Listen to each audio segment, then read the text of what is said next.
Akan, terburu-buru, dalam konteks ini ya, karena apa, karena memang, di tengah ketidakpastian, khususnya di tahun 2022, 2023 ini, fokus kita adalah tentunya, menjaga daya beli masyarakat, memastikan bahwa, masyarakat kita khususnya yang miskin dan rentan, daya belinya tidak tergerus, sehingga kita bisa menjaga, stabilitas dari kesejahteraan masyarakat.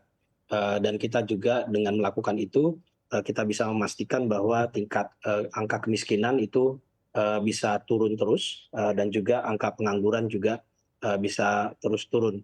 Nah, dalam konteks inilah kenapa, menjadi sangat penting sekali untuk peranan APBN bisa tetap fleksibel, dalam konteks, menghadapi ketidakpastian tersebut.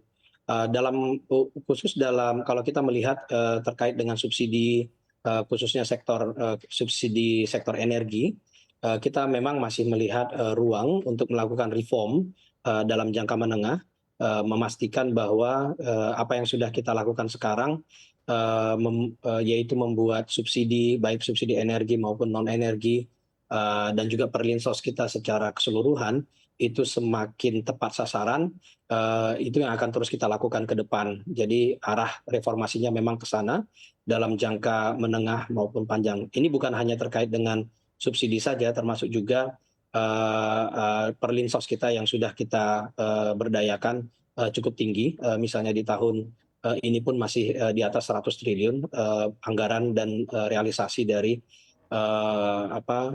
perlindungan sosial kita, memastikan keluarga yang mendapatkan PKH, bansos, dan juga kartu Indonesia Pintar, kartu Indonesia Sehat, dan sebagainya, itu tetap bisa kita lakukan dengan kuat, dan bahkan siap untuk kita selalu perbaiki ketepatan sasarannya, walaupun kita sedang menghadapi ketidakpastian. Justru dalam konteks kita menghadapi ketidakpastian ini, APBN kita, khususnya subsidi dan perlinsos kita, bisa untuk tetap kita buat semakin berpihak kepada kelompok yang memang membutuhkan support. Jadi ini memang dalam konteks jangka pendek kita siapkan APBN untuk melindungi masyarakat, tetapi dalam jangka menengah panjang, reform kita terhadap perlinsos maupun subsidi ini tetap akan kita lakukan. Mungkin ada rentang waktu yang sudah disiapkan pemerintah, kira-kira kapan penghapusan subsidi ini bisa terwujud? Ini membutuhkan pemikiran dan juga konsolidasi yang secara bertahap. Memang setiap tahun kita lakukan langkah demi langkah gitu ya. Eh, tahun ini misalnya kita melakukan pengalihan subsidi energi tersebut ke dalam tambahan perlinsos.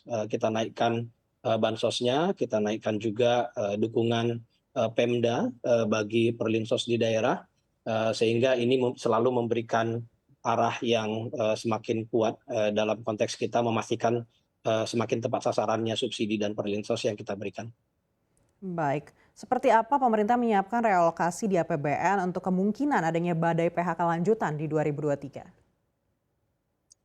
Ini terus kita lihat tanda-tanda untuk kita harus antisipasi itu memang bisa kita lihat secara lebih detail.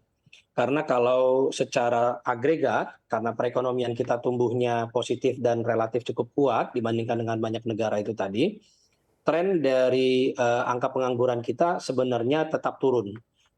Ini yang kita lihat secara agregat. Nah, akan tetapi kalau kita lihat sektor demi sektor, ini memang ada sektor yang pulih, semua sektor sudah pulih sekarang, akan tetapi ada sektor yang pulihnya jauh lebih cepat dibandingkan sektor-sektor yang lain. Nah, inilah yang kita lihat secara lebih jeli, sektor-sektor mana yang akan kita antisipasi untuk kita perkuat support dari APBN. Ini sudah kita lakukan dari sejak 2021 sebenarnya. Ketika kita menghadapi ketidakpastian yang sangat tinggi di 2020 terkait dengan COVID-19, semua sektor mendapatkan insentif.